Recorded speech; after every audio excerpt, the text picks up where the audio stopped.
இந்த குழந்தைக்கு ஒரு ஜஸ்டிஸ் வேணுங்கிறதுக்காக தான் நான் ஃபைட் பண்ணுறேன். அதில் எந்த ஃபேக் அலிகேஷனுமே நான் வைக்கல. என் மேலே டிஃபமேஷன் கேஸ் போட்டிருக்காங்க. இந்த மாதிரி நான் வந்து ஃபேக் அலிகேஷன்ஸ் வைக்கிறேன், அவதூறாக பேசுகிறேன் அப்படின்னு. அந்த குழந்தைக்கு அவர் ரெஸ்பான்சிபிலிட்டி எடுக்கணும். இப்போது ஒரு 2 மந்த்ஸாக பேசாமல் இருக்கார். இன்றைக்கி திடீர்னு வந்து என் மேலே ஒரு டிஃபமேஷன் கேஸ் போடுறாங்க. நான் ஹேஷ்டேக் யூஸ் பண்ணக்கூடாது, நான் வீடியோஸை டெலீட் பண்ணணும், போஸ்ட்டை டெலீட் பண்ணணும், கம்பெனிக்கு வந்து என்னால் வந்து அவதூறு பேச்சுகள் நான் கொடுக்குறேன் அப்படின்னு. நான் எந்த ஃபேக் அலிகேஷனுமே வைக்கலை. நான் இப்போவும் சொல்கிறேன், இந்த குழந்தைக்காக மட்டும்தான் ஃபைட் பண்ணுறேன். இந்த குழந்தைக்காக தான் நான் அந்த போஸ்ட் எல்லாமே எக்ஸ்போஸ் பண்ணி நான் எடுத்துகிட்டு வந்தது. நாளைக்கு இந்த குழந்தையோட அப்பா யாருன்னு ஒரு பெரிய கேள்விக்குறி இருக்குல்ல. அது மாதம்பட்டி ரங்கராஜ். நான் இந்த குழந்தைக்காக எனி எக்ஸ்ட்ரீம் லெவல் போய் நான் ஃபைட் பண்ணுவேன். எனக்கு வந்து ஜஸ்டிஸ் கிடைக்கிற வரைக்கும் நான் போராடுவேன். அது எந்த லெவலாக இருந்தாலும், அவங்க என்ன இன்ஃப்ளூயன்ஸ் பண்ணாலுமே நான் ஃபைட் பண்ணுவேன். அதுக்கு நான் ரெடியாக இருக்கிறேன். காசு பணம் இருந்தால் என்ன வேணாலும் பண்ணலாம், தப்பு பண்ணிவிட்டு எஸ்கேப் ஆகிடலான்னு நினைக்கிறாங்க. உயிரில்லாத ஒரு இதுக்கு வந்து ஃபைட் பண்ணுறாரு அவர். பட் உயிருள்ள எனக்கும் இந்த குழந்தைக்கும் வந்து அவர் எந்த பதிலும் சொல்லலை. நான் போட்ட வீடியோஸ், நான் யூஸ் பண்ணுற ஹேஷ்டேக்ஸ் எல்லாத்தையும் வந்து ரிமூவ் பண்ண சொல்கிறாங்க அவங்க கம்பெனிஸ் இல்லை சைடில் இருந்து. நான் ஒன்று கேட்குறேன். என் மேலே ஆக்சுவலி டிஃபமேஷன் கேஸ் போட்டிருக்காங்க மாதம்பட்டி குரூப் ஆஃப் கம்பெனிஸ்லேருந்து. என் மேலே டிஃபமேஷன் கேஸ் போட்டிருக்காங்க. இந்த மாதிரி நான் வந்து ஃபேக் அலிகேஷன்ஸ் வைக்கிறேன், அவதூறாக பேசுகிறேன் அப்படின்னு. நான் எந்த ஃபேக் அலிகேஷனுமே வைக்கலை. நான் இப்போவும் ஃபைட் பண்ணுறது இந்த குழந்தைக்காக மட்டும்தான். இந்த குழந்தைக்கு ஒரு ஜஸ்டிஸ் வேணுங்கிறதுக்காக தான் நான் ஃபைட் பண்ணுறேன். அதில் எந்த ஃபேக் அலிகேஷனுமே நான் வைக்கல. இன்றைக்கி வந்து அவர் வந்து உயிரில்லாத ஒரு இதுக்கு வந்து ஃபைட் பண்ணுறாரு அவர். பட் உயிருள்ள எனக்கும் இந்த குழந்தைக்கும் வந்து அவர் எந்த பதிலும் சொல்லலை. இன்றைக்கி வந்து என்னையும் அவரோட குழந்தையும் வந்து கோர்ட் வாசலில் வந்து நிற்க வச்சிட்டாரு. நான் வந்து ஒரு 20 days ஆச்சு கமிஷனர் ஆஃபீஸில் கம்ப்ளைண்ட் கொடுத்து. பட் அதுக்கான எந்த ஒரு நடவடிக்கையும் எடுக்கலை. பிகாஸ் அவருக்கு நிறைய இன்ஃப்ளூயன்ஸ் இருக்கிறதுனால. வெளியே வந்து அவர் வந்து நிறைய பேர்கிட்ட வந்து சொல்கிறாரு, இந்த மாதிரி நான் இவங்களுக்கெல்லாம் ஃபுட் பண்ணியிருக்கேன், ஜட்ஜுக்கு ஃபுட் பண்ணியிருக்கேன், நிறைய செலிபிரிட்டிஸ்க்கெலாம் பண்ணியிருக்கேன், ஸோ என்னை எதுவும் பண்ண முடியாதுங்கிற மாதிரி வெளியே பேசிகிட்ருக்காரு. காசு பணம் இருந்தால் என்ன வேணாலும் பண்ணலாம், தப்பு பண்ணிவிட்டு எஸ்கேப் ஆகிடலான்னு நினைக்கிறாங்க. பட் நான் வந்து ஜஸ்டிஸ்க்காக மட்டும்தான் போராடுறேன். 20 days ஆச்சு கமிஷன் ஆஃபீஸ்லேருந்து எனக்கு எந்த ஒரு ரெஸ்பான்ஸும் வரல. எம்ஆர்சி நகர்லேருந்து ஃபோன் பண்ணுறாங்க, இந்த கம்ப்ளைண்ட் வந்து எங்களோட ஸ்டேஷனுக்கு இது தாண்டி வராது அப்படின்றாங்க. அங்கேருந்து அடையாருக்கு ட்ரான்ஸ்ஃபர் பண்ணுறேன்றாங்க. அடையார்லேருந்து கால் பண்ணுறாங்க, இது வந்து எங்கள் இது ஜுடிஷியரியில் வராது, நாங்கள் வந்து திருவான்மியூருக்கு ட்ரான்ஸ்ஃபர் பண்ணுறோன்றாங்க. திருவான்மியூர்லேருந்து கால் பண்ணுறாங்க, இது எங்களுக்கும் வராதுன்றாங்க. இப்படி வந்து என் கம்ப்ளைண்ட் இப்போ வந்து எங்கே இருக்குன்னே எனக்கு தெரியல. ஸோ ஆக மொத்தம் என்னை வந்து நான் கொடுத்த கேஸ்க்கு இன்னுமே வந்து எனக்கு வந்து ஒரு ஜஸ்டிஸ் கிடைக்கல. ஸோ அதுக்காக நான் வெயிட் பண்ணிகிட்ருக்கேன், ஃபைட் பண்ணிகிட்ருக்கேன். இன்றைக்கி வரைக்கும் இந்த குழந்தைக்கான ஒரு பதில் அவர் சொல்லலை. அதுக்காக தான் நான் மெயினாக வந்து ஃபைட் பண்ணுறேன். நான் போட்ட வீடியோஸ், நான் யூஸ் பண்ணுற ஹேஷ்டேக்ஸ் எல்லாத்தையும் வந்து ரிமூவ் பண்ண சொல்கிறாங்க அவங்க கம்பெனிஸ் இல்லை சைடில் இருந்து. நான் ஒன்று கேட்குறேன். நான் எந்த தப்புமே போடவே இல்லையே. நான் வந்து இந்த குழந்தையோட அப்பா மாதம்பட்டி ரங்கராஜ், அதை தான் நான் வந்து எக்ஸ்போஸ் பண்ணேன். ஒரு 4 செவத்துக்குள்ளே இருந்து நான் இந்த குழந்தைய டெலிவரி பண்ணி அந்த குழந்தைக்கு அப்பா யாருன்னு தெரியாமல் நான் வந்து வாழ முடியாதுல்ல. ஏன்னா அவர் என்னை கல்யாணம் பண்ணியிருக்காரு, இந்த குழந்தைக்கு அப்பா. இப்போ வரைக்கும் எனக்கு ஒரு ஆன்சர் தெரியாமல் தான் நான் வந்து இது பண்ணிகிட்ருக்கேன். தப்பு பண்ணுறவங்கலாம் ஜாலியாக சுற்றுறாங்க. ஆனால் வந்து ஒரு பொண்ணு அந்த தப்பை தட்டி கேட்க வெளியே வந்துட்டால் நீங்கள் எல்லாம் வந்து தப்பாக பேசிடுவீங்க.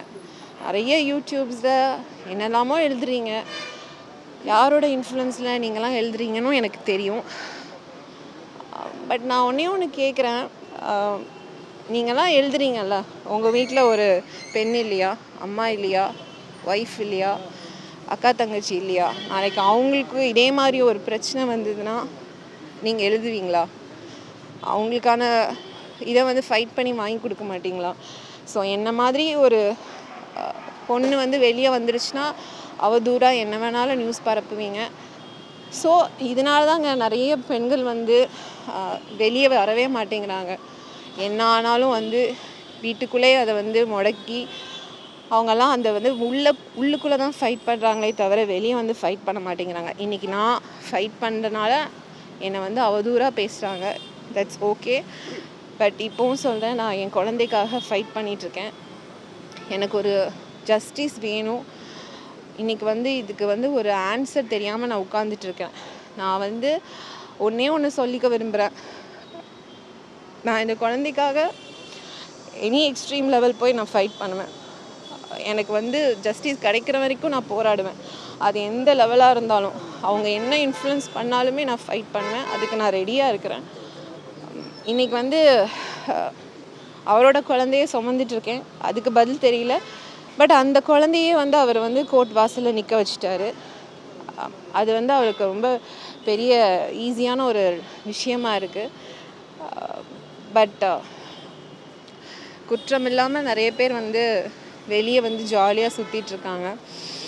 நான் வந்து ஜட்ஜ்மெண்ட் மேலே நான் ரொம்ப நம்பிக்கை வச்சுருக்கேன். கண்டிப்பாக எனக்கு ஃபேவராக ஜஸ்டிஸ் வரும் நான் நம்புகிறேன். Thanks for your support. இல்லைங்க, நான் இப்போதைக்கு எதுவுமே சொல்ல வேண்டாம். ஏன்னா எனக்கு இப்போ வந்து இல்லை, நான் வந்து என்ன கேட்குறேன்னா, இந்த குழந்தைக்கு ஒரு ஜஸ்டிஸ் வேணும்னு தான் நான் கேட்குறேன். வேறு நான் எதுவுமே கேட்கல.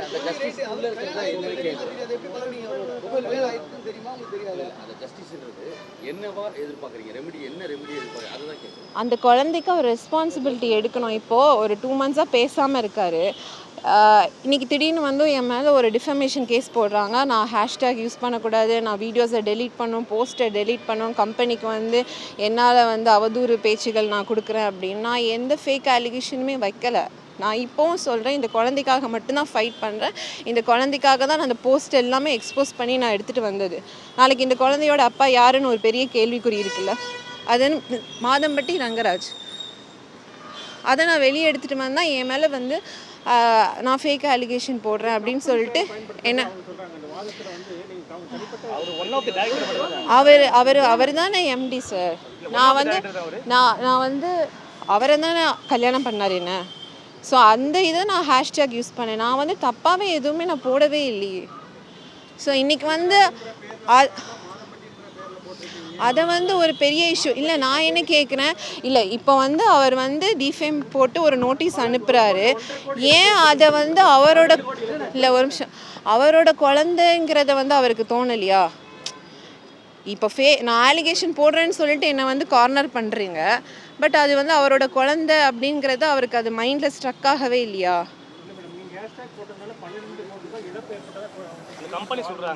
அதெல்லாம் உள்ள ஜட்ஜ்மெண்ட்டில் கொடுப்பாங்க. ஓகேவா? Thanks for your support. புகார் மீது நடவடிக்கை எடுக்கல, அடுத்தது வேறு என்ன ஸ்டெப்? நீங்கள் வழக்கு தொடர்றதுக்கு ஏதாவது வாய்ப்பு இருக்கா? இல்லை டிஜிபி அலுவலகம் இறுதியாக காவல்துறையோட தலைவர்கிட்ட தான் மனு கொடுப்பாங்க, நீங்கள் கமிஷனர்கிட்ட கொடுத்து நடவடிக்கை இல்லை, அடுத்தது எங்கே போக போகிறீங்க? என்ன நடவடிக்கை? நான் வந்து அடுத்து அதான் சொன்னேன், நான் எனி எக்ஸ்ட்ரீம் லெவல் நான் இந்த குழந்தைக்காக நான் ஃபைட் பண்ணுவேன். அது நான் வந்து நான் ஏன் ரிமூவ் பண்ணணும்? இது வந்து அவரோட குழந்தைங்க, நான் ஏன் ரிமூவ் பண்ணணும்? நான் அதை வந்து எக்ஸ்போஸ் பண்ணியிருக்கேன், நான் பப்ளிக்காக அதை எக்ஸ்போஸ் பண்ணியிருக்கேன். இந்த குழந்தைக்கு அப்பா மாதம்பட்டி ரங்கராஜ், அதை நான் ஏன் நான் டெலீட் பண்ணணும் சொல்லுங்கள். சொல்கிறீங்க ஒவ்வொரு வரியிலையும் எனது குழந்தைக்காக போராடுறேன். பட் அந்த ஒரு ஃபீலோ அவர்கிட்ட அதுதான் இல்லை. நீங்கள் அவரெல்லாம் கேள்வி கேட்கணும். இன்றைக்கி தப்பு பண்ணிவிட்டு அவர் வந்து ஜாலியாக இருக்கிறாரு, சுற்றுறாரு. ஆனால் அதில் பாதிக்கப்பட்ட பெண்ணை தானே நீங்கள் எல்லாருமே வந்து கார்னர் பண்ணுறீங்க. ஏன் ஒரு ஆணை கேள்வியே கேட்க மாட்டேங்கிறீங்க? இப்போ சாரும் சொல்கிறாரு இல்லை, சாரும் சொல்கிறாரு இல்லை, இப்போ உங்களுக்கான பெண்கள் உரிமை பேசக்கூடிய அமைப்புகளோ அல்லது மகளிர் ஆணையமோ அங்கெல்லாம் போய் நீங்கள் புகார் கொடுத்து எனக்காக நீங்கள் ஜஸ்டிஸ் கேட்கணும்னு சொல்லி நீங்கள் அடுத்த கட்டத்துக்கு அங்கெல்லாம் நகர்ந்துருக்கணும், இல்லை வழக்கு தொடர்ந்துருக்கணும். நான் அதெல்லாம் பண்ணாமல் புகாரோட நிறுத்துறதுனால தான் நீங்கள் மீடியாவை சந்திச்சதுனால உங்ககிட்ட இந்த கேள்வி. ஒருவேளை அவர் சந்திச்சிருந்தாலும் அவர்கிட்ட இந்த கேள்வி வச்சு இல்லை அதுதான் நான் கண்டிப்பாக வந்து நான் அதை தான் சொல்கிறேன். நான் கண்டிப்பாக எனி எக்ஸ்ட்ரீம் லெவல் இந்த குழந்தைக்காக, இந்த குழந்தையோட அப்பா மாதம்பட்டி ரங்கராஜ், அதுக்கு நான் வந்து எனி எக்ஸ்ட்ரீம் லெவல் நான் போய் ஃபைட் பண்ணுவேன். Thank you. Okay sir, thank you. Thanks for all your support. Thank you.